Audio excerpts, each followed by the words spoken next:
भारत के साथ झड़प के बाद चीन ने नेपाल को अपने साथ मिला लिया और बांग्लादेश को भी शानदार पेशकश करते हुए भारत को खित्ते में तनहा कर दिया। इस हवाले से टाइम्स ऑफ इंडिया की रिपोर्ट में कहा गया है कि भारत के साथ ताल्लुकात में कशीदगी बढ़ने के बाद चीन बांग्लादेश को लुभाने में बहुत तेजी दिखा रहा है, जो कि न सिर्फ भारत का हमसाया बल्कि मजबूत इत्तेहादी भी है। चीन के इशारे पर नेपाल ने अपने नक्शे में तब्दीली करके भारतीय इलाकों को अपने मुल्क में शामिल कर लिया है। ऐसे में जब भारत मुख्तलिफ तरह के इक़दामात के जरिए अपने फौजियों की हलाकत का बदला लेने की तैयारी कर रहा है, जिसमें चीन को माशी नुकसान पहुंचाना भी शामिल है, ऐसे में चीन की तरफ से बांग्लादेश को इसके 5161 दरामदी मसनूआत पर टैरिफ में 97% कमी की पेशकश कर दी गई है।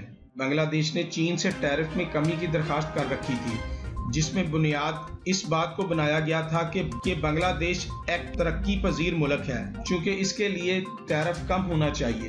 ताहम चीन ने वादी गुलाम में होने वाली झड़प के अगले रोज बांग्लादेश की दरखास्त को मंजूर कर लिया और इसके 5000 से जायद मसनूआत पर टैरिफ में 97% कमी की पेशकश कर दी।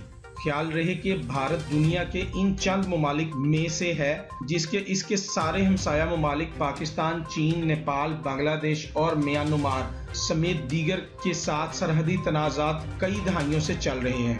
भारत की ज़मीनी सरहद की कुल लंबाई 15,106 किलोमीटर है, जो मजमूई तौर पर 5 ममालिक पाकिस्तान, चीन, बांग्लादेश, म्यांमार, नेपाल और भूटान से लगती है।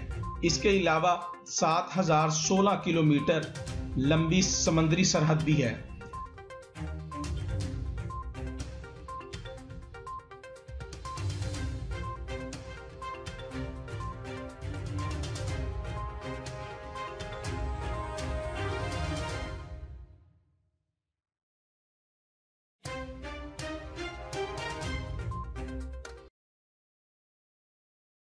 मजीद साहिवाल की खबरें जानने के लिए साहिवाल मीडिया की वेबसाइट को विजिट करें और हमारे साथ जुड़े रहने के लिए साहिवाल मीडिया के फेसबुक पेज को लाइक करें और यूट्यूब चैनल को सब्सक्राइब करें।